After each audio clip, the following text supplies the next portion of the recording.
This is the Music in Vincent series, and this is the Hyde Park Hotel.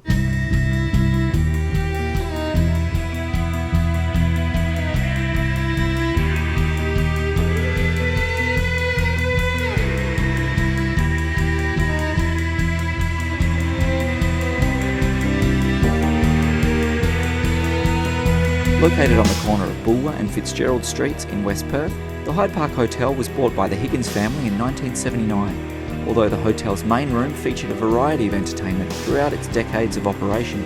In the late 1990s, under manager Paul Higgins, the Hyde front bar began featuring local bands, and over subsequent years became a well-loved home for a plethora of local grassroots music communities, featuring everything from punk and rock to hip-hop, dance music and experimental electronica. Music in Vincent presents 3 long-form interviews with owner and manager Paul Higgins, bartender and musician Tara John, and booking agent Luke Rinaldi.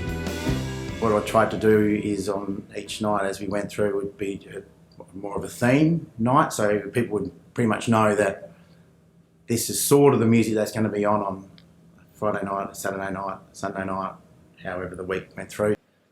You never knew what you were going to get, which was great. But different crowds would come in all the time. And if ever someone you got used to seeing on one night came in on another night, they'd just feel like they walked into the wrong place. There was definitely, I wouldn't say there was a lot of cohesion between the nights, but I don't think that was the point. It was very much a melting pot of different people doing different nights. For me, it was, at the time there was more than 1 million people in Perth and I just needed 100 of them.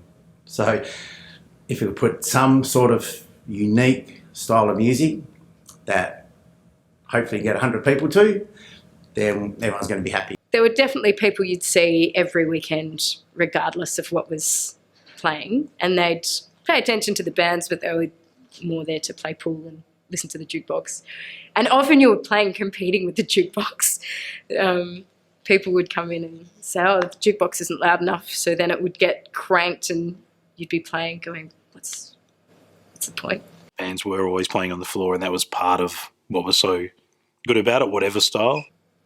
There was no stage. We were lucky if more than one mic worked. Leads were always crackling. The speakers were crackling. The sound was hideous, but we loved it. It's amazing how safe a place it actually was. And I think that was, that's what happens when you have a community of sorts. And often it might, sometimes it looked a little a little dicey, but then once you got to know it and had a closer look, and if somebody came in that was sort of looking for a bit of a trouble, it was such a good community that that never really eventuated. We were very eclectic and very open to everything. And for some reason, it all worked, it all gelled in. And people met different people from different sort of areas, socioeconomic, whatever, but everyone got on. And lots of locals, lots of regulars, lots of regular musos, and I think a lot of people just called the Hyde home.